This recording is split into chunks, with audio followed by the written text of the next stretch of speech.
Breaking news చూస్తున్నాము. ఢిల్లీ ఎర్రకోట సమీపంలో జరిగిన పేలుడు తర్వాత దేశవ్యాప్తంగా కాశ్మీరీలపై అనుమానాల ముసుగు పడుతుందన్న ఆందోళనను జమ్మూ కాశ్మీర్ ముఖ్యమంత్రి ఒమర్ అబ్దుల్లా తీవ్రంగా వ్యక్తం చేశారు. కొద్ది మందికి సంబంధించిన ఉగ్ర కుట్రలకు కాశ్మీరీ ప్రజలందరినీ బాధ్యులను చేయడం సరికాదని స్పష్టం చేస్తూ, జమ్మూ కాశ్మీర్లో రిజిస్టర్ చేసిన వాహనంతో ఢిల్లీకి వెళ్తే అది కూడా నేరంగా పరిగణించే పరిస్థితి ఏర్పడిందని కలత చెందారు.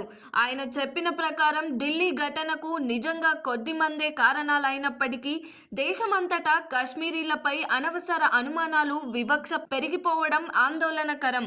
ఇప్పుడు తల్లిదండ్రులు తమ పిల్లలను కాశ్మీర్ బయట చదువుకోవడానికి పంపించడానికి భయపడుతున్నారని, ఎక్కడైనా మీరు కాశ్మీరీ అనే పేరుతో అనుమానాలు, వేధింపులు ఎదురవుతాయనే భయం నెలకొందని అన్నారు. ఇంకా బాంబు పేలుళ్లు ఆగడం లేదని, కాశ్మీర్ ఇప్పటికే ఎన్నో రక్తపాతం చూసిందని, ఇలాంటి పరిస్థితుల్లో కాశ్మీరీ ప్రజలను మరింతగా ఒంటరి చేయడం దేశ ఐక్యతకు హానికరమని ఒమర్ హెచ్చరించారు. ఇదిలా ఉండగా మాజీ సీఎం ఫరూక్ అబ్దుల్లా కూడా ఢిల్లీ పేలుడు నేపథ్యంలో వైట్ కాలర్ వైద్యులు ఎందుకు అతివాద మార్గాన్ని ఎంచుకోవాల్సి వచ్చిందో ప్రభుత్వం విచారించాలని వ్యాఖ్యానించారు. భారత్ పాకిస్తాన్ సంబంధాలు మెరుగుపడితేనే ఇలాంటి ఘటనలు తగ్గుతాయని అన్నారు.